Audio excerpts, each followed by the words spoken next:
Chairman স্যারের সাথে কথা বললাম, অনেক আলোচনা হয়েছে।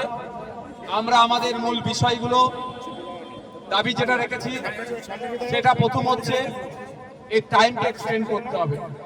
কিভাবে করবেন না করবেন নিশ্চিতভাবে আমরা তার রাস্তাটাও দেখিয়ে এসেছি। আমরা দেখিয়ে এসেছি যে অ্যামেন্ডমেন্ট অ্যাক্ট যে আছে, অ্যাক্টের প্রভিশন আছে আপনার ট্রাইব্যুনাল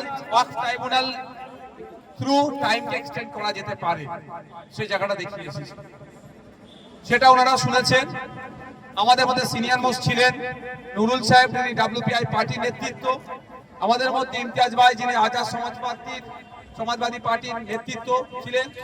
আমাদের মধ্যে সারোয়ার স্যার ছিলেন, শাহিন সাহেব ছিলেন, আমাদের আইমা দলের কলকাতা যে রাজ্য সহসভাপতি, এবং আরো ছিলেন। সকলে যাওয়া সম্ভব হয়ে ওঠেনি, কারণ ওখানেও তো একটা রেস্ট্রিকশনের ব্যাপার থাকে। তো তাদের আমরা পয়েন্ট ধরে তাদের বলেছি এটা দ্রুততার সাথে যাতে টাইম এক্সটেন্ড হয় সেই বিষয়টা গুরুত্ব সহকারে বিবেচনা করে দেখবে। তিনি আমাদেরকে জানিয়েছেন, বিস্তারিত বলবেন আমাদের নেতৃত্বরা। আমি জাস্ট বলি যে এটাও তারা বিবেচনা করে দেখছেন যাতে দ্রুততার সাথে এটা হয়। তার জন্য আইনি লিগালি যে প্রসিডিওর আছে সেগুলো তারা মেনটেন করতে অলরেডি বলতে শুরু করেছে। ভালো কথা।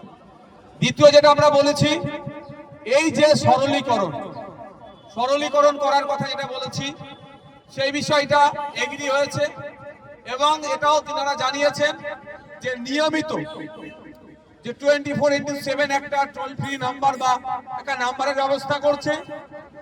এবং আপনাদের জানিয়ে রাখি যে হজ হাউস আছে বাক্সার কাছে, ওখানে 30টা মতো কাউন্টার করছে, যেখানে যারা মোতোয়াল্লি তারা যদি যোগাযোগ করে এই যে সরলীকরণের ক্ষেত্রে বা কোন তথ্য কি তথ্য লাগবে, এক্সাক্ট এই মুহূর্তে কি ডকুমেন্টস দিলে সেটা আপনার আপলোডটা ভ্যালিড হবে, আপলোড তো হয়ে যাবে, ইনভ্যালিড না হয়ে যায়, সেই বিষয়গুলো তারাও ওখানে সহযোগিতা করবে।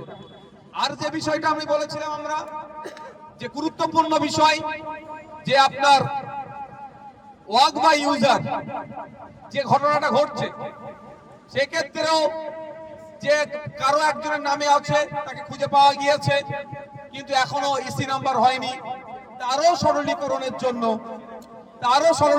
জন্য আমরা অনেক প্রস্তাব রেখেছি। ভাই তুমি মিডিয়ার লোক, পিছিয়ে যাও না, মিডিয়ার লোককে ছাড়ো না, মিডিয়ার লোক সরলীকরণের জন্য সেই প্রস্তাবটাও তারা গ্রহণ করেছে, আমাদের সাথে আলোচনা করেছে।